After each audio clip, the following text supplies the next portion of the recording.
ನಮಸ್ಕಾರ. ಮುಖ್ಯಾಂಶಗಳು. ಪ್ರಧಾನಿ ನರೇಂದ್ರ ಮೋದಿ ಇಂದು ಅಸ್ಸಾಂ, ಪಶ್ಚಿಮ ಬಂಗಾಳಕ್ಕೆ ಭೇಟಿ, ವಿವಿಧ ಅಭಿವೃದ್ಧಿ ಯೋಜನೆಗಳಿಗೆ ಚಾಲನೆ. ಕರ್ನಾಟಕದಲ್ಲಿ ಗುಬ್ಬಿ ನಿಟ್ಟೂರು ಜೋಡಿ ರೈಲು ಮಾರ್ಗ ನಿರ್ಮಾಣದಿಂದ ಪ್ರಮುಖ ಸ್ಥಳಗಳ ಸಂಪರ್ಕ ಸಾಮರ್ಥ್ಯ ವೃದ್ಧಿ, ಪಿಯೂಷ್ ಗೋಯಲ್. ವಿದೇಶಾಂಗ ವ್ಯವಹಾರಗಳ ಸಚಿವ ಎಸ್ ಜೈಶಂಕರ್ ಮಾರಿಷಸ್ ಭೇಟಿ, ಪ್ರಾದೇಶಿಕ ಅಂತಾರಾಷ್ಟ್ರೀಯ ವಿಷಯಗಳ ಕುರಿತು ದ್ವಿಪಕ್ಷೀಯ. ದೇಶದಲ್ಲಿ ಕೊರೋನಾ ಸೋಂಕಿತರ ಚೇತರಿಕೆಯ ಪ್ರಮಾಣ 97.22% ಏರಿಕೆ, ಈವರೆಗೆ 1,11,00,000ಕ್ಕೂ ಅಧಿಕ ಮಂದಿಗೆ ಲಸಿಕೆ. ವಾರ್ತೆಗಳ ವಿವರ. ಪ್ರಧಾನಿ ನರೇಂದ್ರ ಮೋದಿ ಅವರು ಇಂದು ಅಸ್ಸಾಂ ಮತ್ತು ಪಶ್ಚಿಮ ಬಂಗಾಳ ರಾಜ್ಯಗಳಿಗೆ ಭೇಟಿ ನೀಡಿ ಹಲವಾರು ಅಭಿವೃದ್ಧಿ ಯೋಜನೆಗಳಿಗೆ ಚಾಲನೆ ನೀಡಲಿದ್ದಾರೆ. ಅಸ್ಸಾಂನ ಧೀಮಾಜಿಯಲ್ಲಿ ಆಯೋಜನೆಗೊಂಡಿರುವ ಕಾರ್ಯಕ್ರಮದಲ್ಲಿ ತೈಲ ಮತ್ತು ಅನಿಲ ವಲಯದ ಪ್ರಮುಖ ಯೋಜನೆಗಳನ್ನು ಅವರು ಲೋಕಾರ್ಪಣೆ ಮಾಡಲಿದ್ದಾರೆ. ಇದೇ ಸಂದರ್ಭದಲ್ಲಿ ಇಂಜಿನಿಯರಿಂಗ್ ಕಾಲೇಜು ಕಟ್ಟಡ ಸ್ಥಾಪನೆಗೆ ಶಂಕುಸ್ಥಾಪನೆ ನೆರವೇರಿಸಲಿದ್ದಾರೆ. ಬಳಿಕ ಪಶ್ಚಿಮ ಬಂಗಾಳ ರಾಜ್ಯಕ್ಕೆ ಪ್ರಯಾಣ ಬೆಳೆಸಲಿರುವ ಅವರು ಹೂಗ್ಲಿ ಜಿಲ್ಲೆಯಲ್ಲಿ ಹಲವಾರು ರೈಲು ಯೋಜನೆಗಳನ್ನು ಉದ್ಘಾಟಿಸಲಿದ್ದಾರೆ. ನೋವಾಪುರದಿಂದ ದಕ್ಷಿಣೇಶ್ವರದವರೆಗಿನ ಮೆಟ್ರೋ ರೈಲು ಯೋಜನೆ ವಿಸ್ತರಣೆಗೂ ಪ್ರಧಾನಿ ಅವರು ಚಾಲನೆ ನೀಡಲಿದ್ದಾರೆ. ಒಟ್ಟು 4.1 ಕಿಲೋಮೀಟರ್ ಉದ್ದದ ಈ ಮೆಟ್ರೋ ಮಾರ್ಗವನ್ನು 4 ಕೋಟಿ ರೂಪಾಯಿ ವೆಚ್ಚದಲ್ಲಿ ನಿರ್ಮಾಣ ಮಾಡಲಾಗುತ್ತಿದೆ. ಕಲಾಯಿ ಕುಂಡ ಮತ್ತು ಜಾರ್ಗ್ರಾಮ್ ನಡುವಿನ 30 ಕಿಲೋಮೀಟರ್ ಉದ್ದದ ಮೂರನೆಯ ಮಾರ್ಗವನ್ನು ಸಹ ಅವರು ಲೋಕಾರ್ಪಣೆ ಮಾಡಲಿದ್ದಾರೆ. ರಾಜ್ಯಾದ್ಯಂತ ಇಂದಿನಿಂದ 6ರಿಂದ 8ನೇ ತರಗತಿಯವರೆಗೆ ಪೂರ್ಣ ಪ್ರಮಾಣದಲ್ಲಿ ಶಾಲೆಗಳು ಆರಂಭವಾಗಲಿವೆ. ಕೊರೋನಾ ಸೋಂಕು ಭೀತಿ ಹಿನ್ನೆಲೆಯಲ್ಲಿ ಬೆಂಗಳೂರು ನಗರ ಮತ್ತು ಕೇರಳ ಗಡಿ ಭಾಗಗಳಲ್ಲಿ ಇಂದಿನಿಂದ ಕೇವಲ 8ನೇ ತರಗತಿಯ ಶಾಲೆಗಳನ್ನು ಪ್ರಾರಂಭಿಸಲು ರಾಜ್ಯ ಸರ್ಕಾರ ನಿರ್ಧರಿಸಿದೆ. ರಾಜ್ಯದ ಕೋವಿಡ್-19 ತಾಂತ್ರಿಕ ಸಲಹಾ ಸಮಿತಿ ಸದಸ್ಯರು, ಆರೋಗ್ಯ ಮತ್ತು ಇತರೆ ಇಲಾಖೆಗಳು ನೀಡಿದ ಸಲಹೆ ಮೇರೆಗೆ ಇಂದಿನಿಂದ 6ರಿಂದ 8ನೇ ತರಗತಿಯವರೆಗೆ ಶಾಲೆಗಳನ್ನು ಆರಂಭಿಸಲಾಗುತ್ತಿದೆ. ಎಲ್ಲಾ ಶಾಲೆಗಳಲ್ಲಿ ಕೋವಿಡ್-19 ನಿಯಮಗಳ ಕಡ್ಡಾಯ ಪಾಲನೆಯೊಂದಿಗೆ ತರಗತಿಗಳನ್ನು ಆರಂಭಿಸಲು ಸೂಚಿಸಲಾಗಿದೆ. ವಿದ್ಯಾರ್ಥಿಗಳ ಹಾಜರಾತಿ ಕಡ್ಡಾಯವಿಲ್ಲ. ಒಂದು ವೇಳೆ ಹಾಜರಾಗುವವರು ಪೋಷಕರಿಂದ ಒಪ್ಪಿಗೆ ಪತ್ರವನ್ನು ಕಡ್ಡಾಯವಾಗಿ ತರಬೇಕು. ಕೋವಿಡ್ ಸೋಂಕು ಪ್ರಕರಣಗಳು ಮತ್ತೆ ಕಾಣಿಸಿಕೊಂಡಿರುವ ಹಿನ್ನೆಲೆ ಬೆಂಗಳೂರು ನಗರ ಮತ್ತು ಕೇರಳ ಗಡಿ ಭಾಗದ ಶಾಲೆಗಳಲ್ಲಿ ಕೇವಲ 8ನೇ ತರಗತಿಯ ಶಾಲೆಗಳನ್ನು ಇಂದು ತೆರೆಯಲಾಗುತ್ತಿದೆ. ಕೇರಳ ಭಾಗದಿಂದ ಗಡಿ ಶಾಲೆಗಳಿಗೆ ಬರುವ ವಿದ್ಯಾರ್ಥಿಗಳು ಮತ್ತು ಶಿಕ್ಷಕರು ಕೋವಿಡ್ ಪರೀಕ್ಷೆಗೆ ಒಳಗಾಗಿ ನೆಗೆಟಿವ್ ಫಲಿತಾಂಶವಿದ್ದರೆ ಮಾತ್ರ ತರಗತಿಗೆ ಹಾಜರಾಗಲು ಅನುಮತಿ ನೀಡಲಾಗುತ್ತದೆ.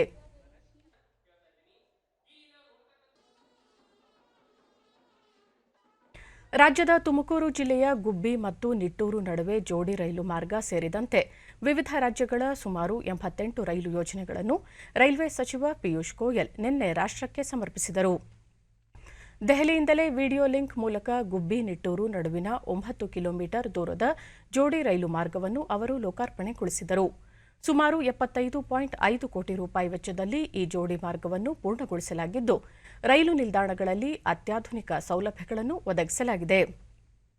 ಈ ಸಂದರ್ಭದಲ್ಲಿ ಪಿಯೂಷ್ ಗೋಯಲ್ ಪ್ರಯಾಣಿಕರ ಅನುಕೂಲಕ್ಕಾಗಿ ಗುಬ್ಬಿ ಮತ್ತು ನಿಟ್ಟೂರು ರೈಲು ನಿಲ್ದಾಣಗಳಲ್ಲಿ ಉನ್ನತ ಮಟ್ಟದ ಸೌಲಭ್ಯಗಳನ್ನು ಕಲ್ಪಿಸಲಾಗಿದ್ದು, ಗುಬ್ಬಿ ನಿಟ್ಟೂರು ನಡುವಿನ ಜೋಡಿ ರೈಲು ಮಾರ್ಗ ನಿರ್ಮಾಣದಿಂದ ಬೆಂಗಳೂರಿನಿಂದ ಹುಬ್ಬಳ್ಳಿ, ಬೆಳಗಾವಿ ಹಾಗೂ ಮುಂಬೈ ಮುಂತಾದ ಸ್ಥಳಗಳನ್ನು ಸಂಪರ್ಕಿಸುವ ಪ್ರಮುಖ ಮಾರ್ಗದ ಸಾಲಿನ ಸಾಮರ್ಥ್ಯ ಹೆಚ್ಚಾಗುತ್ತದೆ ಎಂದು ತಿಳಿಸಿದರು. ಇದೇ ವೇಳೆ ಗುಬ್ಬಿ ರೈಲು ನಿಲ್ದಾಣದಲ್ಲಿ ಹಮ್ಮಿಕೊಂಡಿದ್ದ ವೇದಿಕೆ ಕಾರ್ಯಕ್ರಮವನ್ನು ಸಂಸದ ಜಿಎಸ್ ಬಸವರಾಜು ಮತ್ತು ಜಿಲ್ಲಾ ಉಸ್ತುವಾರಿ ಸಚಿವ ಜೆಸಿ ಮಾಧುಸ್ವಾಮಿ ಉದ್ಘಾಟಿಸಿ ರೈಲ್ವೆ ಸಚಿವ ಪಿಯೂಷ್ ಗೋಯಲ್ ಅವರಿಗೆ ಅಭಿನಂದನೆ ಸಲ್ಲಿಸಿದರು. ನಿನ್ನೆ ಕೇರಳ, ತಮಿಳುನಾಡು ಮತ್ತು ಮಧ್ಯಪ್ರದೇಶ ರಾಜ್ಯಗಳಲ್ಲಿನ ರೈಲು ನಿಲ್ದಾಣಗಳಲ್ಲಿ ಸುಮಾರು 88 ವಿವಿಧ ಯೋಜನೆಗಳಿಗೆ ಪಿಯೂಷ್ ಗೋಯಲ್ ಚಾಲನೆ ನೀಡಿದರು. ಇವು ಸುಮಾರು 1,000 ಕೋಟಿ ರೂಪಾಯಿಗೂ ಅಧಿಕ ವೆಚ್ಚದ ರೈಲು ಯೋಜನೆಗಳಾಗಿವೆ. ವಿದೇಶಗಳಲ್ಲಿರುವ ಕನ್ನಡಿಗರು ರಾಜ್ಯದ ಅಭಿವೃದ್ಧಿಯಲ್ಲಿ ಕೈಜೋಡಿಸಬೇಕಾಗಿದ್ದು, ಬಂಡವಾಳ ಹೂಡಿಕೆಗೆ ಇಲ್ಲಿ ಪೂರಕ ವಾತಾವರಣವಿದೆ ಎಂದು ಕೇಂದ್ರ ರಾಸಾಯನಿಕ ಮತ್ತು ರಸಗೊಬ್ಬರ ಖಾತೆ ಸಚಿವ ಡಿವಿ ಸದಾನಂದಗೌಡ ತಿಳಿಸಿದ್ದಾರೆ.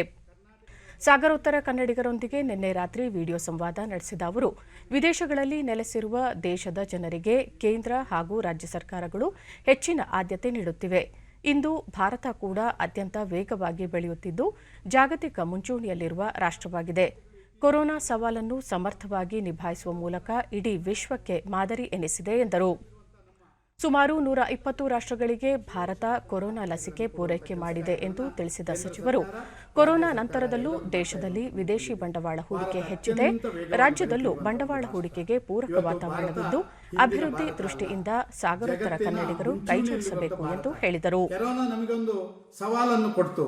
ಆ ಸವಾಲನ್ನು ಯಶಸ್ವಿಯಾಗಿ ಎದುರಿಸಿ ಕೊರೋನಾವನ್ನೇ ಒಂದು ರೀತಿ ಹೊಡೆದೊಡಿಸುವುದರಲ್ಲಿ ಅತ್ಯಂತ ಪ್ರಮುಖ ರಾಷ್ಟ್ರವಾಗಿ ಮೂಡಿಬಂದಂಥ ಭಾರತವಾಗಿ ಇವತ್ತು ಪರಿವರ್ತನೆ ಅದನ್ನು ನೀವು ಕಂಡಿದ್ದೀರಿ. ಕರ್ನಾಟಕದಲ್ಲಿ ನೀವು ನೋಡ್ತಾ ಇದ್ದೀರಿ. ಕರ್ನಾಟಕದಲ್ಲಿ ಕೂಡ ಇದೇ ರೀತಿ ನಮ್ಮ ರಾಜ್ಯ ಸರ್ಕಾರ ಅತ್ಯಂತ ಯಶಸ್ವಿಯಾಗಿ ನಿಭಾವಣೆಗಳನ್ನು ಮಾಡಿದ್ದನ್ನು ನಾವು ಇವತ್ತಿನವರೆಗೆ ನೋಡ್ತಾ ಇದ್ದೇವೆ. ಅದು ಆಗ್ತಾ ಇದೆ. ಖೇಲೋ ಇಂಡಿಯಾ ವಿಶ್ವವಿದ್ಯಾಲಯಗಳ 2ನೇ ಆವೃತ್ತಿಯ ಕ್ರೀಡಾಕೂಟ ಈ ಬಾರಿ ರಾಜ್ಯದ ಆತಿಥ್ಯದಲ್ಲಿ ನಡೆಯಲಿದೆ. ಬೆಂಗಳೂರಿನಲ್ಲಿ ನಿನ್ನೆ ಕೇಂದ್ರ ಕ್ರೀಡಾ ಸಚಿವ ಕಿರಣ್ ರಿಜಿಜು ಹಾಗೂ ಮುಖ್ಯಮಂತ್ರಿ ಬಿಎಸ್ ಯಡಿಯೂರಪ್ಪ ಈ ಕುರಿತು ಮಾಹಿತಿ ನೀಡಿದರು. ಬೆಂಗಳೂರಿನ ಜೈನ್ ವಿಶ್ವವಿದ್ಯಾಲಯದ ಸಹಯೋಗದಲ್ಲಿ ಈ ಕ್ರೀಡಾಕೂಟ ಆಯೋಜನೆಗೊಂಡಿದ್ದು, ವಿವಿಧ ರಾಜ್ಯಗಳ 150 ವಿಶ್ವವಿದ್ಯಾಲಯಗಳ ಕ್ರೀಡಾಪಟುಗಳು ಭಾಗವಹಿಸಲಿದ್ದಾರೆ. ಒಟ್ಟಾರೆ 25 ವರ್ಷದೊಳಗಿನ 4,000ಕ್ಕೂ ಅಧಿಕ ಕ್ರೀಡಾಪಟುಗಳು 17 ಕ್ರೀಡೆಗಳಲ್ಲಿ ಭಾಗವಹಿಸಲಿದ್ದಾರೆ. ಮುಖ್ಯಮಂತ್ರಿ ಬಿಎಸ್ ಯಡಿಯೂರಪ್ಪ 2ನೇ ಆವೃತ್ತಿಯ ಖೇಲೋ ಇಂಡಿಯಾ ವಿಶ್ವವಿದ್ಯಾಲಯಗಳ ಕ್ರೀಡಾಕೂಟದ ಆತಿಥ್ಯಕ್ಕೆ ಕರ್ನಾಟಕವನ್ನು ಆಯ್ಕೆ ಮಾಡಿದ್ದಕ್ಕೆ ಕೇಂದ್ರ ಸಚಿವರಿಗೆ ಅಭಿನಂದನೆ ತಿಳಿಸಿ, ಪ್ರಧಾನಿ ನರೇಂದ್ರ ಮೋದಿ ಅವರ ಫಿಟ್ ಇಂಡಿಯಾ ಕನಸಿನಂತೆ ಈ ಕ್ರೀಡಾಕೂಟವನ್ನು ಯಶಸ್ವಿಯಾಗಿ ನಡೆಸಿಕೊಡಲಾಗುವುದು. ಕರ್ನಾಟಕದಲ್ಲಿ ಕ್ರೀಡೆಗೆ ಸದಾ ಉತ್ತೇಜನ ನೀಡಲಾಗುತ್ತಿದೆ ಎಂದು ತಿಳಿಸಿದರು. Bangalore is well equipped for this event, and we will all work towards making the dream of Honorable Prime Minister come true through Fit India and Mission Olympics campaign.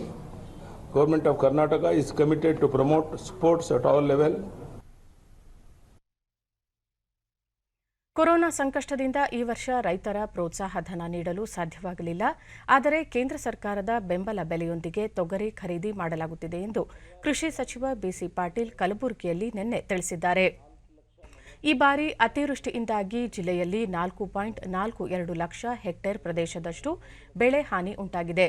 ಇಲ್ಲಿಯವರೆಗೆ 1,39,158 ರೈತರಿಗೆ 97.07 ಕೋಟಿ ರೂಪಾಯಿ ಪರಿಹಾರ ಮೊತ್ತವನ್ನು 6 ಹಂತಗಳಲ್ಲಿ ವಿತರಣೆ ಮಾಡಲಾಗಿದೆ ಎಂದು ಹೇಳಿದರು. ಅದು ಡಿಬಿಟಿ ಮೂಲಕನೇ ಹೋಗ್ತದೆ. ರೈತರಿಗೆ ನಾವು ಯಾವುದು ಚೆಕ್ ಅದನ್ನು ಕೊಡೋದಿಲ್ಲ, ನೇರವಾಗಿ ರೈತರ ಅಕೌಂಟಿಗೆ ಹೋಗ್ತದೆ.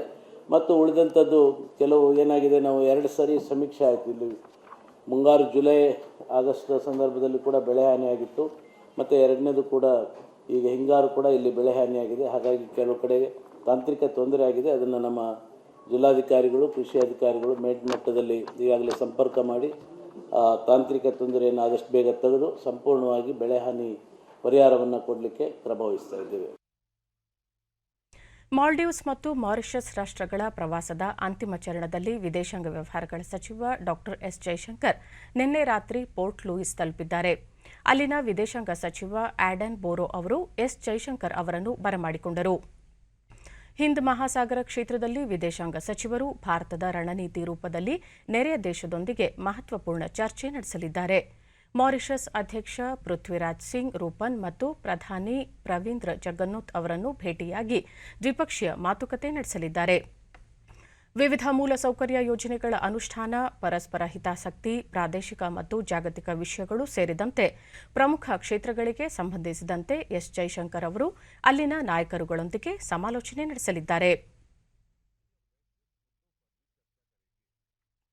ಪ್ರಧಾನಿ ನರೇಂದ್ರ ಮೋದಿ ಅವರು ನಾಳೆ ಖರಗ್ಪುರ್ ಭಾರತೀಯ ತಂತ್ರಜ್ಞಾನ ಸಂಸ್ಥೆ ಐಐಟಿಯಲ್ಲಿ ವೈದ್ಯಕೀಯ ವಿಜ್ಞಾನ ಮತ್ತು ಸಂಶೋಧನೆಯ ಡಾ ಶ್ಯಾಂಪ್ರಸಾದ್ ಮುಖರ್ಜಿ ಸಂಸ್ಥೆಯನ್ನು ಉದ್ಘಾಟಿಸಲಿದ್ದಾರೆ. ವಿಡಿಯೋ ಕಾನ್ಫರೆನ್ಸ್ ಮೂಲಕ ಈ ಕಾರ್ಯಕ್ರಮ ನಡೆಯಲಿದ್ದು, ಇದೇ ಸಂದರ್ಭದಲ್ಲಿ ಪ್ರಧಾನಿ ಅವರು ಖರಗ್ಪುರ್ ಐಐಟಿಯ 66ನೇ ಘಟಿಕೋತ್ಸವ ಉದ್ದೇಶಿಸಿ ಭಾಷಣ ಮಾಡಲಿದ್ದಾರೆ.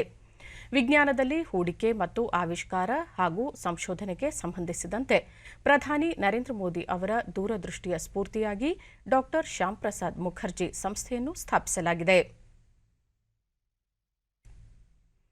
ಪ್ರಥಮ ರಾಷ್ಟ್ರೀಯ ಆಟಿಕೆ ಮೇಳವನ್ನು ಇದೇ 27ರಿಂದ ಮಾರ್ಚ್ 2ರವರೆಗೆ ವರ್ಚುವಲ್ ಮಾಧ್ಯಮದ ಮೂಲಕ ಆಯೋಜಿಸಲಾಗಿದೆ.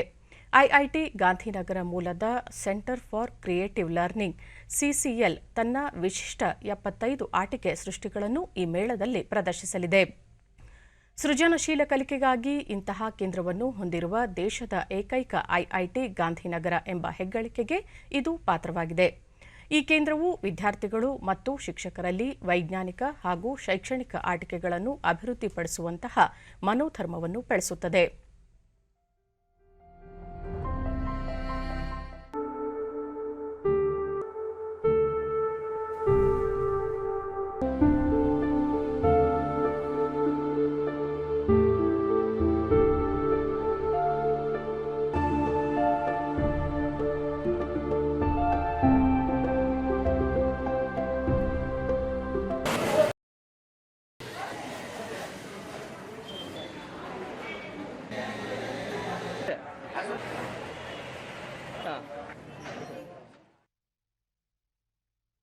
ದೇಶದಲ್ಲಿ ಕಳೆದ 24 ಗಂಟೆಗಳಲ್ಲಿ 14,199 ಕೋವಿಡ್-19 ಹೊಸ ಪ್ರಕರಣಗಳು ಬೆಳಕಿಗೆ ಬಂದಿವೆ. ಇದರೊಂದಿಗೆ ದೇಶದಲ್ಲಿ ಒಟ್ಟು ಸೋಂಕಿತರ ಸಂಖ್ಯೆ 1,10,05,850ಕ್ಕೆ ಏರಿಕೆಯಾಗಿದೆ ಎಂದು ಕೇಂದ್ರ ಆರೋಗ್ಯ ಸಚಿವಾಲಯ ತಿಳಿಸಿದೆ. ಇದುವರೆಗೆ 1,06,99,410 ಮಂದಿ ಗುಣಮುಖರಾಗುವುದರೊಂದಿಗೆ ಚೇತರಿಕೆಯ ಪ್ರಮಾಣ ಶೇಕಡಾ 97.22ಕ್ಕೆ ಏರಿಕೆಯಾಗಿದೆ. ಒಟ್ಟು 1,50,055 ಸಕ್ರಿಯ ಪ್ರಕರಣಗಳಿದ್ದು, ಇದುವರೆಗೆ 1,56,385 ಮಂದಿ ಮೃತಪಟ್ಟಿದ್ದಾರೆ. ದೇಶಾದ್ಯಂತ ಕೋವಿಡ್-19 ಲಸಿಕೆ ಅಭಿಯಾನ ಜಾರಿಗೊಂಡ ನಂತರ ಇದುವರೆಗೆ 1,11,16,854 ಮಂದಿಗೆ ಲಸಿಕೆ ನೀಡಲಾಗಿದೆ ಎಂದು ಸಚಿವಾಲಯ ತಿಳಿಸಿದೆ. ದೇಶದಲ್ಲಿ ಕೊರೋನಾ ವೈರಸ್ ಸೋಂಕು ಪರೀಕ್ಷಾ ಸಾಮರ್ಥ್ಯದಲ್ಲಿ ಹೆಚ್ಚಳ ಮಾಡಲಾಗಿದೆ.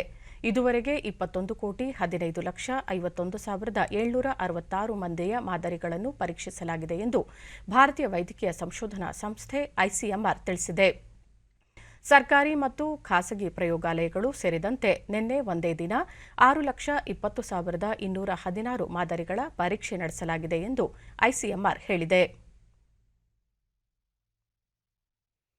ರಾಜ್ಯದಲ್ಲಿ ನಿನ್ನೆ ಹೊಸದಾಗಿ 413 ಕೋವಿಡ್ ಪ್ರಕರಣಗಳು ದೃಢಪಟ್ಟಿದ್ದು, ಇದರೊಂದಿಗೆ ಒಟ್ಟು ಸೋಂಕು ಪ್ರಕರಣಗಳ ಸಂಖ್ಯೆ 9,48,149ಕ್ಕೆ ಏರಿಕೆಯಾಗಿದೆ. ನಿನ್ನೆ 353 ಮಂದಿ ಆಸ್ಪತ್ರೆಯಿಂದ ಬಿಡುಗಡೆಯಾಗಿದ್ದು, ಇದುವರೆಗೂ ಗುಣಮುಖರಾದವರ ಒಟ್ಟು ಸಂಖ್ಯೆ 9,29,800ಕ್ಕೆ ತಲುಪಿದೆ. ನಿನ್ನೆ ಇಬ್ಬರು ಸಾವನ್ನಪ್ಪಿದ್ದು, ಮೃತಪಟ್ಟವರ ಸಂಖ್ಯೆ 12,294ಕ್ಕೆ ಏರಿಕೆಯಾಗಿದೆ. ಸದ್ಯ ರಾಜ್ಯದಲ್ಲಿ 6,036 ಸಕ್ರಿಯ ಪ್ರಕರಣಗಳಿವೆ. 127 ಮಂದಿ ರಾಜ್ಯದ ವಿವಿಧ ಆಸ್ಪತ್ರೆಗಳಲ್ಲಿ ತೀವ್ರ ನಿಗಾ ಘಟಕದಲ್ಲಿ ಚಿಕಿತ್ಸೆ ಪಡೆಯುತ್ತಿದ್ದಾರೆ. ನಿನ್ನೆ 55,234 ಮಾದರಿಗಳ ಪರೀಕ್ಷೆ ನಡೆಸಿದ್ದು, ಇದುವರೆಗೂ 1,83,34,627 ಮಂದಿಗೆ ಕೊರೋನಾ ಪರೀಕ್ಷೆ ನಡೆಸಲಾಗಿದೆ ಎಂದು ಕೇಂದ್ರ ಆರೋಗ್ಯ ಮತ್ತು ಕುಟುಂಬ ಕಲ್ಯಾಣ ಇಲಾಖೆ ತಿಳಿಸಿದೆ. ಬೆಂಗಳೂರಿನಲ್ಲಿ ನಿನ್ನೆ 248 ಮಂದಿಗೆ ಸೋಂಕು ತಗುಲಿದ್ದು, ಒಟ್ಟು ಸೋಂಕು ಪ್ರಕರಣಗಳ ಸಂಖ್ಯೆ 4,03,762ಕ್ಕೆ ಏರಿಕೆಯಾಗಿದೆ. ನಿನ್ನೆ 206 ಮಂದಿ ಆಸ್ಪತ್ರೆಯಿಂದ ಬಿಡುಗಡೆಯಾಗಿದ್ದು, ಇದುವರೆಗೂ ಗುಣಮುಖರಾದವರ ಸಂಖ್ಯೆ 3,94,995ಕ್ಕೆ ಏರಿಕೆಯಾಗಿದೆ. ಸದ್ಯ 4,315 ಸಕ್ರಿಯ ಪ್ರಕರಣಗಳಿವೆ. ಬೆಂಗಳೂರಿನಲ್ಲಿ ಇಬ್ಬರು ಸಾವನ್ನಪ್ಪಿದ್ದು, ಇದುವರೆಗೂ ಒಟ್ಟು 4,451 ಮಂದಿ ಸಾವನ್ನಪ್ಪಿದ್ದಾರೆ. ಚಾಮರಾಜನಗರ, ಹಾವೇರಿ, ಕೋಲಾರ, ಕೊಪ್ಪಳ ಹಾಗೂ ಯಾದಗಿರಿ ಜಿಲ್ಲೆಗಳಲ್ಲಿ ನಿನ್ನೆ ಯಾವುದೇ ಸೋಂಕು ಪ್ರಕರಣಗಳು ದಾಖಲಾಗಿಲ್ಲ. ಉಳಿದಂತೆ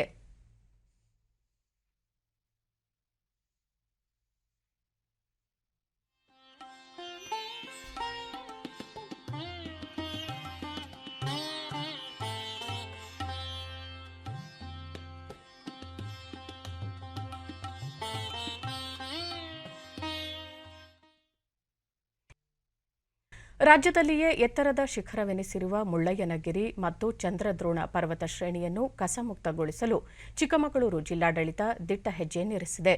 ಚಿಕ್ಕಮಗಳೂರು ಜಿಲ್ಲೆ ಪ್ರಕೃತಿ ಸೌಂದರ್ಯಕ್ಕೆ ಹೆಸರುವಾಸಿಯಾಗಿದ್ದು, ಬೆಟ್ಟ ಪ್ರದೇಶಗಳು, ಗಿರಿಶ್ರೇಣಿಗಳು, ಜಲಪಾತಗಳನ್ನು ವೀಕ್ಷಿಸಲು ಹಾಗೂ ನಿಸರ್ಗ ಸೌಂದರ್ಯ ಸವಿಯಲು ಲಕ್ಷಾಂತರ ಪ್ರವಾಸಿಗರು ಇಲ್ಲಿಗೆ ಭೇಟಿ ನೀಡುತ್ತಾರೆ.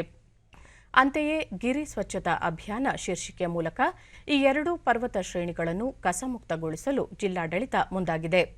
ಜಿಲ್ಲಾ ಪೊಲೀಸ್ ವರಿಷ್ಠಾಧಿಕಾರಿ ಅಕ್ಷಯ್ ಎಂ, ಅರಣ್ಯ ವಿಭಾಗದ ಉಪಸಂರಕ್ಷಣಾಧಿಕಾರಿ ಜಗನ್ನಾಥ್, ಐಡಿಎಸ್ಟಿ ಸರ್ಕಾರಿ ಪದವಿ ಕಾಲೇಜಿನ ಎನ್ಸಿಸಿ ವಿದ್ಯಾರ್ಥಿಗಳು ಸೇರಿದಂತೆ 400ಕ್ಕೂ ಹೆಚ್ಚು ಸ್ವಯಂ ಸೇವಕರು ಸ್ವಚ್ಛತಾ ಅಭಿಯಾನದಲ್ಲಿ ಪಾಲ್ಗೊಂಡಿದ್ದರು.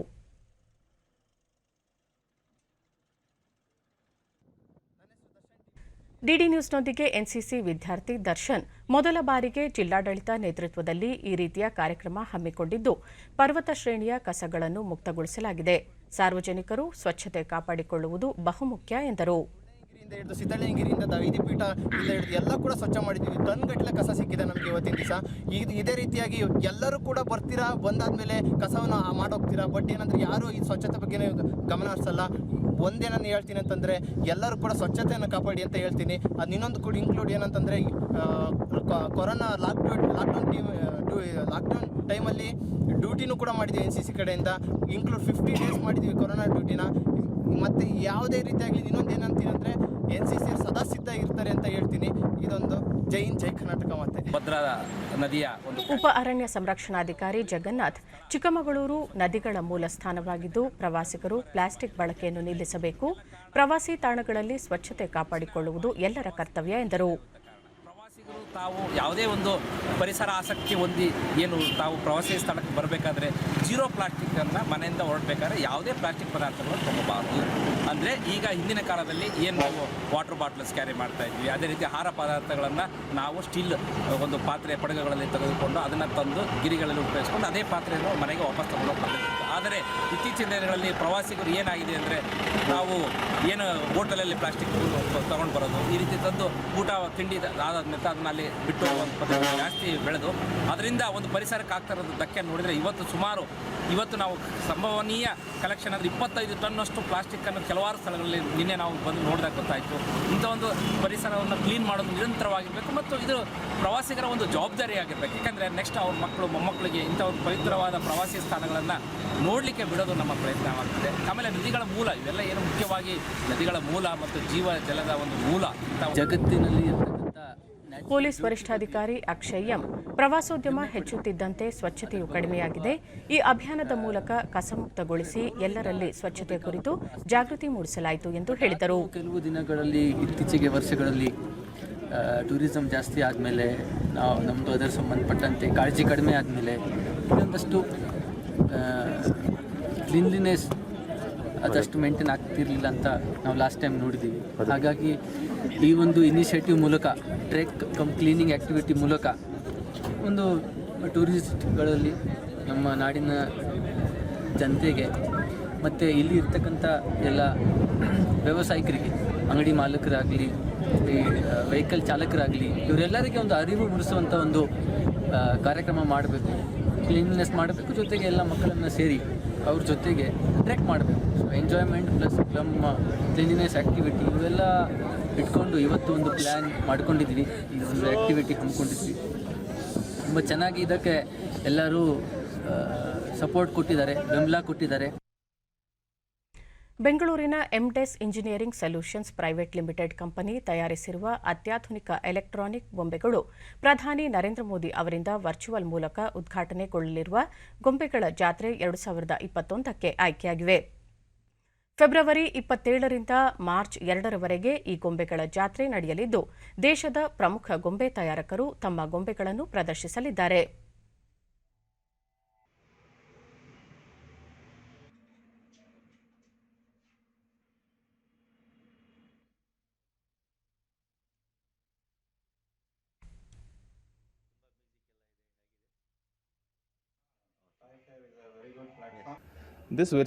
ಡಿಡಿ ನ್ಯೂಸ್ನೊಂದಿಗೆ ಕಂಪನಿಯ ಸಂಸ್ಥಾಪಕ ವಿಜಯಾನಂದ್, ಪ್ರಧಾನಿ ಮೋದಿ ಅವರು ಮನ್ ಕಿ ಬಾತ್ ಕಾರ್ಯಕ್ರಮದಲ್ಲಿ ನಾವು ತಯಾರಿಸಿದ ಗೊಂಬೆಗಳ ಬಗ್ಗೆ ಪ್ರಸ್ತಾಪ ಮಾಡಿದ್ದರು. ಈಗ ಮಾರಾಟಕ್ಕೆ ಸೂಕ್ತ ವ್ಯವಸ್ಥೆ ಕಲ್ಪಿಸಲು ಗೊಂಬೆಗಳ ಜಾತ್ರೆಗೆ ಆಯ್ಕೆ ಮಾಡಿದ್ದು ತುಂಬಾ ಸಂತಸ ತಂದಿದೆ. ಚನ್ನಪಟ್ಟಣದ ಗೊಂಬೆಗಳ ಮಾದರಿಯಲ್ಲೇ ತಾವು ಗೊಂಬೆಗಳನ್ನು ತಯಾರಿಸಿದ್ದೇವೆ. ಆದರೆ ವ್ಯತ್ಯಾಸವೆಂದರೆ ಮಕ್ಕಳನ್ನು ಆಕರ್ಷಿಸುವ ದೃಷ್ಟಿಯಿಂದ ಗೊಂಬೆಗಳಿಗೆ ಸಂಗೀತವನ್ನು ಅಳವಡಿಸಲಾಗಿದೆ. ಇದಕ್ಕೆ ಎಲ್ಲಾ ಕಡೆಗಳಿಂದಲೂ ಉತ್ತಮ ಸ್ಪಂದನೆ ದೊರೆತಿದೆ. ನಮ್ಮ ಈ ಕಾರ್ಯಕ್ಕೆ ಎಲ್ಲರ ಸಹಕಾರ ಅಗತ್ಯ ಎಂದರು. And we want to invite more public towards it. Let's make in India, let's make local for local and make Indian goods. 2021 ಅಲ್ಲಿ ನಾವು ಪಾರ್ಟಿಸಿಪೇಟ್ ಸಂಸ್ಥೆಯ ರಾಘವೇಂದ್ರ ಗೊಂಬೆಗಳ ಜಾತ್ರೆಯಲ್ಲಿ ಭಾಗವಹಿಸುತ್ತಿರುವುದು ತುಂಬಾ ಹೆಮ್ಮೆ ತಂದಿದೆ. ಗೊಂಬೆಗಳ ಉದ್ಯಮಕ್ಕೆ ಪ್ರಧಾನಿ ಮೋದಿಯವರು ಮಾರುಕಟ್ಟೆ ಕಲ್ಪಿಸಿಕೊಟ್ಟಿದ್ದು ಅವರಿಗೆ ಅಭಿನಂದನೆ ಸಲ್ಲಿಸುತ್ತೇನೆ. ಹಳೆ ಪದ್ಧತಿಯ ಮರದ ಗೊಂಬೆಗಳಿಂದ ಮಕ್ಕಳನ್ನು ಆಕರ್ಷಣೆ ಮಾಡುವುದು ಕಷ್ಟ. ಹಾಗಾಗಿ ವಿಶೇಷವಾಗಿ ಸಂಗೀತ ಹೊರಹೊಮ್ಮಿಸುವ ಗೊಂಬೆಗಳನ್ನು ತಯಾರು ಮಾಡಲಾಗಿದೆ. ಆರಂಭದಲ್ಲಿ ನಿರಾಸಕ್ತಿ ತೋರಿದ್ದ ಚನ್ನಪಟ್ಟಣದ ಗೊಂಬೆ ತಯಾರಕರು ಸಹ ಈಗ ಎಂದರು. ಎನೇಬಲ್ ಮಾಡ್ಬೋದು ನೆಕ್ಸ್ಟ್ ಲೆವೆಲ್ ಹೋಗೋಕ್ಕೆ, ಸ್ಮಾರ್ಟ್ ಟಾಯ್ಸ್ ಮಾಡೋದಕ್ಕೆ ರೀಚ್ ಆಗ್ತಾ ಇದ್ದೀವಿ. We are very happy. ಯಾಕೆಂದರೆ ಒಂದು ಪ್ಲ್ಯಾಟ್ಫಾರ್ಮಲ್ಲಿ ಅಷ್ಟು ಮ್ಯಾನುಫ್ಯಾಕ್ಚರರ್ ಸಿಗೋದ್ರಿಂದ ಸೊ ನಾವು ಮಾರ್ಕೆಟ್ಗೆ ಹೋಗೋದು ಬೇಕಾಗಿಲ್ಲ. ನೀವೆಂಥ ಪ್ಲಾಟ್ಫಾರ್ಮ್ ಕೊಟ್ಟಿದ್ದೀರಾ ಅಂದರೆ ನಮ್ಮ ಪ್ರೆಸೆನ್ಸಲ್ಲಿ ಸಾಕು ವರ್ಚುವಲ್ ಫೇರಲ್ಲಿ. ಸೊ ಅಷ್ಟು ಜನ ನಮ್ಮನ್ನು ಕಾಂಟ್ಯಾಕ್ಟ್ ಮಾಡ್ತಾರೆ, ನಾವು ಅವ್ರನ್ನ ಕಾಂಟ್ಯಾಕ್ಟ್ ಮಾಡಿ. ಸೊ ನಮ್ಮ ಕಂಪ್ಲೀಟ್ ಈಕೋಸಿಸ್ಟಮ್ನ toys ecosystem we can match or go beyond the other countries and supply globally. So this is one biggest advantage. We are very much thankful to Government of India. ಆಟಿಕೆಗಳೆಂದರೆ ಪುಟಾಣಿಗಳಿಗೆ ಪ್ರಾಣ. ಪ್ರಪಂಚ ಕೂಡ ಬೊಂಬೆಗಳೇ ಮಕ್ಕಳ ಒಡನಾಡಿಗಳು. ಅವುಗಳೊಂದಿಗೆ ಅವರ ಮಾತು, ಅವುಗಳಿದ್ದರೆ ಪುಟಾಣಿಗಳು ಲೋಕವನ್ನೇ ಮರೆಯುತ್ತಾರೆ. ತಂತ್ರಜ್ಞಾನದ ಇಂದಿನ ದಿನಗಳಲ್ಲಿ ಮಕ್ಕಳ ಮನೋರಂಜನೆಗೆ, ಬೌದ್ಧಿಕ ಮನೋವಿಕಾಸಕ್ಕೆ, ಮಕ್ಕಳ ಕೌಶಲ್ಯಾಭಿವೃದ್ಧಿಯಲ್ಲಿ ಆಟಿಕೆಗಳು ಪ್ರಮುಖ ಪಾತ್ರ ವಹಿಸುತ್ತವೆ. ಇಂತಹ ವಿಶೇಷವಾದ ಆಟದ ಸಾಮಗ್ರಿಗಳನ್ನು ತಯಾರಿಸುವ ವಿಭಿನ್ನ ಸಂಸ್ಥೆ ಕಿಡ್ಕೆನ್ ಎಡು ಸೊಲ್ಯೂಷನ್ಸ್ ಬೆಂಗಳೂರಿನ ಹೊರವಲಯದಲ್ಲಿದೆ. ಪೋಷಕರು ಹಾಗೂ ಶಿಕ್ಷಕರು ಮಕ್ಕಳಿಗೆ ಬೇಕಾದ ಆಟಿಕೆಗಳನ್ನು ಇಲ್ಲಿ ಖರೀದಿಸಿ ಮಕ್ಕಳ ಕೌಶಲ್ಯ ಅಭಿವೃದ್ಧಿಗೆ ನೆರವು ನೀಡಬಹುದು. ಮರದ ತೊಗಟೆಯಿಂದ ತಯಾರಿಸಿದ ಕುದುರೆ, ಪ್ಲಾಸ್ಟಿಕ್ನಿಂದ ತಯಾರಿಸಿದ ಅಕ್ಷರ ಮಾಲಿಕೆಗಳು, ಜಾರುವ ಬಂಡೆ, ಉದ್ಯಾನವನ, ಸೈಕಲ್ ಹೀಗೆ ನಾನಾ ಬಗೆಯ ಬಣ್ಣ ಬಣ್ಣದ ಗೊಂಬೆಗಳು ಇಲ್ಲಿ ಲಭ್ಯ. ಇಂತಹ ವಿಭಿನ್ನ ಆಟದ ಸಾಮಗ್ರಿಗಳನ್ನು ತಯಾರಿಸಿ ಮಾರಾಟ ಮಾಡುವ ಕಿಡ್ಕೆನ್ ಎಡು ಸೊಲ್ಯೂಷನ್ಸ್ ಮಾಲೀಕರಾದ ಸಿರಿಷಾ ಡಿಡಿ ನ್ಯೂಸ್ನೊಂದಿಗೆ, ಈ ಸಂಸ್ಥೆ ರಾಜ್ಯವಲ್ಲದೆ ದೇಶ ವಿದೇಶಗಳಿಗೂ ಆಟಿಕೆಗಳನ್ನು ಮಾರಾಟ ಮಾಡುತ್ತದೆ. ಮಾಂಟೆಸರಿ ಸಾಮಗ್ರಿಗಳು ಬೇಕಿರುವ ಶಾಲೆಗಳು ದೇಶ ವಿದೇಶಗಳಿಂದ ಇಲ್ಲಿಗೆ ಬಂದು ಖರೀದಿ ಮಾಡುತ್ತವೆ ಎಂದರು. Montessori materials, play school materials ಎಲ್ಲ ನಮ್ಮ ಹತ್ರ ಇರುತ್ತೆ. ಯಾರನ್ನ ಸ್ಕೂಲ್ ಶುರು ಮಾಡಬೇಕು ಅಂದರೆ ಅವ್ರಿಗೆ ಬೇಕಾಗಂಥ ಎಲ್ಲ ಐಟಮು ನಮ್ಮ ಕಡೆ ಸಿಗುತ್ತೆ. ಇದು ಬಿಟ್ಟು ಸ್ಕೂಲ್ಸ್ಗೆ ಬೇಕಾಗಿರೋಂಥ ಮಾಂಟೆಸರಿ ಮೆಟೀರಿಯಲ್ಸ್, ಈ ಮಾಂಟೆಸರಿ ಮೆಟೀರಿಯಲ್ಸ್ ಇಂಗ್ಲೀಷ್ ಟೀಚ್ ಮಾಡೋಕ್ಕೆ, ಮ್ಯಾಥಮೆಟಿಕ್ಸ್ ಟೀಚ್ ಮಾಡೋಕ್ಕೆ, ಆಲ್ ಸೆನ್ಸಸ್ ಡೆವಲಪ್ ಮಾಡೋಕ್ಕೆ, ಪ್ಲಸ್ ಬಾಟ್ನಿ, ಜುವಾಲಜಿ ಎಲ್ಲ ಓವರಾಲ್ ಡೆವಲಪ್ಮೆಂಟ್ ಬೇಕಾಗಿರೋಂಥ ಎಲ್ಲ ಮೆಟೀರಿಯಲ್ಸು ನಮ್ಮ ಹತ್ರ ಸಿಗುತ್ತೆ. ಈ ಮೆಟೀರಿಯಲ್ಸ್ ನಮ್ಮ ಇಂಡಿಯಾನಲ್ಲೇ ಒಂದೇ ಇಲ್ಲ, ಎಲ್ಲ ಕಂಟ್ರೀಸ್ ಅವರು ಯೂಸ್ ಮಾಡ್ತಾರೆ. ಈ ಮೆಥಡ್ಗೂ ತುಂಬ ಡಿಮ್ಯಾಂಡ್ ಇದೆ all over the world. So ಸಂಸ್ಥೆಯ ಸಿಬ್ಬಂದಿ ರಂಜಿತಾ, ಮನೆ, ಮಾಂಟೆಸರಿ, ಅಂಗನವಾಡಿ ಶಾಲೆಗಳಿಗೂ ಬೇಡಿಕೆಗೆ ತಕ್ಕಂತೆ ಎಲ್ಲಾ ರೀತಿಯ ಆಟದ ಸಾಮಗ್ರಿಗಳನ್ನು ಇಲ್ಲಿ ತಯಾರಿಸಿಕೊಡಲಾಗುತ್ತದೆ ಎಂದು ಹೇಳಿದರು. Good evening all, we are from Kitken Edu Solutions and we are the manufacturers of food and Montessori materials, and I am Ranjita, I am handling the marketing team. So we are getting the buyer from the ಕಳೆದ 3-4 ದಶಕಗಳ ಅವಧಿಯಲ್ಲಿ ಏಕಬಳಕೆಯ plastic ಹಾವಳಿ ಅವ್ಯಾಹಕವಾಗಿದೆ. ಮಣ್ಣಲ್ಲಿ ಕೊಳೆಯದ, ನೀರಲ್ಲಿ ಕರಗದ ಪರಿಸರಕ್ಕೆ ಮಾರಕವಾದ plastic ವಿಷಕಾರಿಯಷ್ಟೇ ಅಲ್ಲ, ವಿನಾಶಕಾರಿ ಕೂಡ. ಈ ಅರಿವು ದೇಶಾದ್ಯಂತ ಜಾಗೃತವಾಗುತ್ತಿದ್ದು, ರಾಜ್ಯದ ಕೆಲವು ಜಿಲ್ಲೆಗಳನ್ನು ಪ್ಲಾಸ್ಟಿಕ್ ಮುಕ್ತಗೊಳಿಸುವ ಅಭಿಯಾನ ಜನಾಂದೋಲನವಾಗಿ ಮಾರ್ಪಡುತ್ತದೆ. ಚಿನ್ನದ ನಾಡು ಕೋಲಾರದಲ್ಲಿ ಪರಿಸರ ಕಾಳಜಿಯ ಜನರ ಗುಂಪು ಕೋಲಾರ ಪ್ಲಾಸ್ಟಿಕ್ ತ್ಯಾಜ್ಯ ಮುಕ್ತ ಆಂದೋಲನ ಸಮಿತಿಯನ್ನೇ ರಚಿಸಿಕೊಂಡು ಈ ಕಾರ್ಯದಲ್ಲಿ ನಿರತವಾಗಿದೆ. ಕೋಲಾರದ ಕೇಂದ್ರ ಸ್ಥಾನದಕ್ಕೆ ಕೇವಲ ಕೆಲವು ಮೀಟರ್ ದೂರದಲ್ಲಿರುವ ದಕ್ಷಿಣ ಕಾಶಿ ಅಂತರಗಂಗೆ ಬೆಟ್ಟದಿಂದ ಪ್ಲಾಸ್ಟಿಕ್ ತ್ಯಾಜ್ಯ ಮುಕ್ತ ಆಂದೋಲನ ಆರಂಭಿಸಿದೆ. ಈ ಕುರಿತು ಒಂದು ವರದಿ. ಕೋಲಾರ ನಗರದ ಪಶ್ಚಿಮ ದಿಕ್ಕಿನಲ್ಲಿರುವ ಶತಶೃಂಗ ಪರ್ವತ ಶ್ರೇಣಿ ದಕ್ಷಿಣ ಕಾಶಿ ಎಂದು ಖ್ಯಾತವಾಗಿದೆ. ರಾಜ್ಯದ ಪ್ರಮುಖ ಪ್ರವಾಸಿ ಮತ್ತು ಧಾರ್ಮಿಕ ಕೇಂದ್ರಗಳಲ್ಲಿ ಒಂದು. ಪದೇ ಪದೇ ಬರಗಾಲಕ್ಕೆ ತುತ್ತಾಗುವ ಜಿಲ್ಲೆಗೆ ಮಳೆ ತರುವ ಈ ಗಿರಿಶ್ರೇಣಿಯಲ್ಲಿ ಬಿದ್ದ ಮಳೆ ಶಿಲಾಪದರಗಳ ಒಡಲು ಸೇರಿ ಜಲಧಾರಿಯಾಗಿ ಹರಿಯುತ್ತಾಳೆ. ಪರಮ ಪವಿತ್ರ ಗಂಗೆ ಇಲ್ಲಿ ಅಂತರ್ಮುಖಿಯಾಗಿ ಹರಿಯುತ್ತಾಳೆ ಎಂಬ ನಂಬಿಕೆ. ಹೀಗಾಗಿಯೇ ಈ ಕ್ಷೇತ್ರಕ್ಕೆ ಅಂತರಗಂಗೆ ಎಂಬ ಹೆಸರು. ಔಷಧೀಯ ಗುಣವನ್ನೂ ಹೊಂದಿ ಬಸವನ ಬಾಯಿಯಿಂದ ಬೀಳುವ ಪವಿತ್ರ ಗಂಗೆಯ ದರ್ಶನಕ್ಕೆ ನಿತ್ಯ ಯಾತ್ರಿಕರಷ್ಟೇ ಅಲ್ಲ, ಪ್ರಕೃತಿ ರಮಣೀಯವಾದ ಈ ಗಿರಿಶ್ರೇಣಿಗೆ ಚಾರಣ ಪ್ರಿಯರೂ ಆಗಮಿಸುತ್ತಾರೆ. ಬಂದವರು ಇಲ್ಲಿ ತಿಂದುಂಡು ಪ್ಲಾಸ್ಟಿಕ್ ನೀರಿನ ಬಾಟ್ಲಿ, ಪ್ಲಾಸ್ಟಿಕ್ ಕವರ್, ಪ್ಲಾಸ್ಟಿಕ್ ತಟ್ಟೆಗಳನ್ನು ಎಲ್ಲೆಂದರಲ್ಲಿ ಎಸೆದು ಹೋಗುತ್ತಿರುವುದು ನಿಜಕ್ಕೂ ದೌರ್ಭಾಗ್ಯವೇ ಸರಿ. ಹೀಗಾಗಿ ಈ ಪವಿತ್ರ ತಾಣದಿಂದಲೇ ಆರಂಭಿಸಿ ಜಿಲ್ಲೆಯನ್ನು ಪ್ಲಾಸ್ಟಿಕ್ ಮುಕ್ತಗೊಳಿಸಲು ಸಮಾನ ಮನಸ್ಕರು ಕೋಲಾರ ಪ್ಲಾಸ್ಟಿಕ್ ತ್ಯಾಜ್ಯ ಮುಕ್ತ ಆಂದೋಲನ ಸಮಿತಿ ಕಟ್ಟಿಕೊಂಡು ಕಾರ್ಯೋನ್ಮುಖರಾಗಿದ್ದಾರೆ.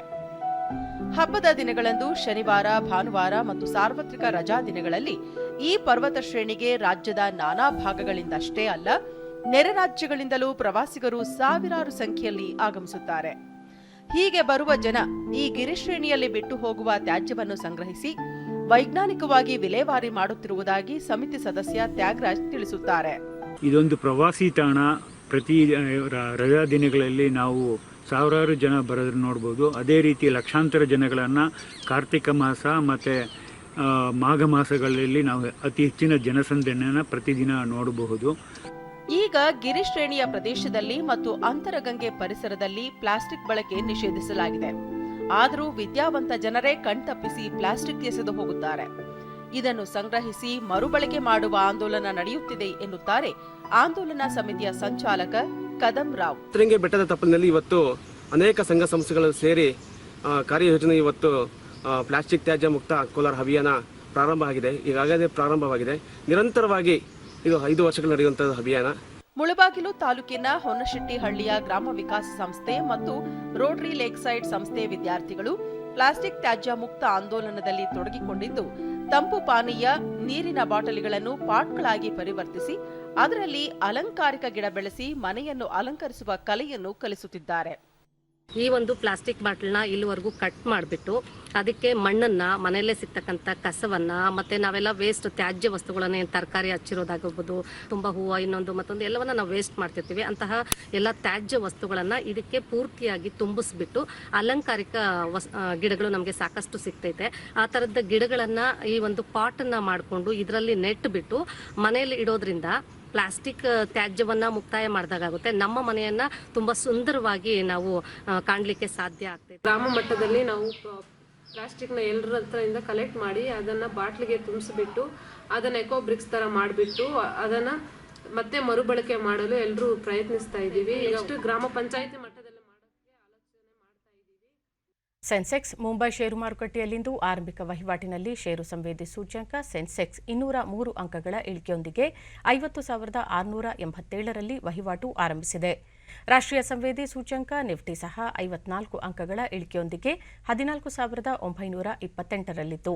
ಅಂತಾರಾಷ್ಟ್ರೀಯ ಮಾರುಕಟ್ಟೆಯಲ್ಲಿ ಡಾಲರ್ ಎದುರು ರೂಪಾಯಿ ಮೌಲ್ಯದಲ್ಲಿ 11 ಪೈಸೆ ಏರಿಕೆಯಾಗಿದ್ದು 72.54ರಷ್ಟಿದೆ. ಕೊನೆಯಲ್ಲಿ ಮತ್ತೊಮ್ಮೆ ಮುಖ್ಯಾಂಶಗಳು. ಪ್ರಧಾನಿ ನರೇಂದ್ರ ಮೋದಿ ಇಂದು ಅಸ್ಸಾಂ, ಪಶ್ಚಿಮ ಬಂಗಾಳಕ್ಕೆ ಭೇಟಿ, ವಿವಿಧ ಅಭಿವೃದ್ಧಿ ಯೋಜನೆಗಳಿಗೆ ಚಾಲನೆ. ಕರ್ನಾಟಕದಲ್ಲಿ ಗುಬ್ಬಿ ನಿಟ್ಟೂರು ಜೋಡಿ ರೈಲು ಮಾರ್ಗ ನಿರ್ಮಾಣದಿಂದ ಪ್ರಮುಖ ಸ್ಥಳಗಳ ಸಂಪರ್ಕ ಸಾಮರ್ಥ್ಯ ವೃದ್ಧಿ, ಪಿಯೂಷ್ ಗೋಯಲ್. ವಿದೇಶಾಂಗ ವ್ಯವಹಾರಗಳ ಸಚಿವ ಎಸ್ ಜೈಶಂಕರ್ ಮಾರಿಷಸ್ ಭೇಟಿ, ಪ್ರಾದೇಶಿಕ ಅಂತಾರಾಷ್ಟ್ರೀಯ ವಿಷಯಗಳ ಕುರಿತು ದ್ವಿಪಕ್ಷೀಯ ಮಾತುಕತೆ. ದೇಶದಲ್ಲಿ ಕೊರೋನಾ ಸೋಂಕಿತರ ಚೇತರಿಕೆಯ ಪ್ರಮಾಣ 97.22ಕ್ಕೆ ಏರಿಕೆ, ಈವರೆಗೆ 1,11,00,000ಕ್ಕೂ ಅಧಿಕ ಮಂದಿಗೆ ಲಸಿಕೆ. ನಮ್ಮ ವಾರ್ತಾ ಪ್ರಸಾರವನ್ನು ನೀವು ಡಿಡಿ ಚಂದನ ನ್ಯೂಸ್ ಯೂಟ್ಯೂಬ್ ಚಾನೆಲ್ನಲ್ಲೂ ವೀಕ್ಷಿಸಬಹುದು. ನಮ್ಮ ಮುಂದಿನ ವಾರ್ತಾ ಪ್ರಸಾರ ಮಧ್ಯಾಹ್ನ 1 ಗಂಟೆಗೆ ಡಿಡಿ ಚಂದನದಲ್ಲಿ. ನಮಸ್ಕಾರ.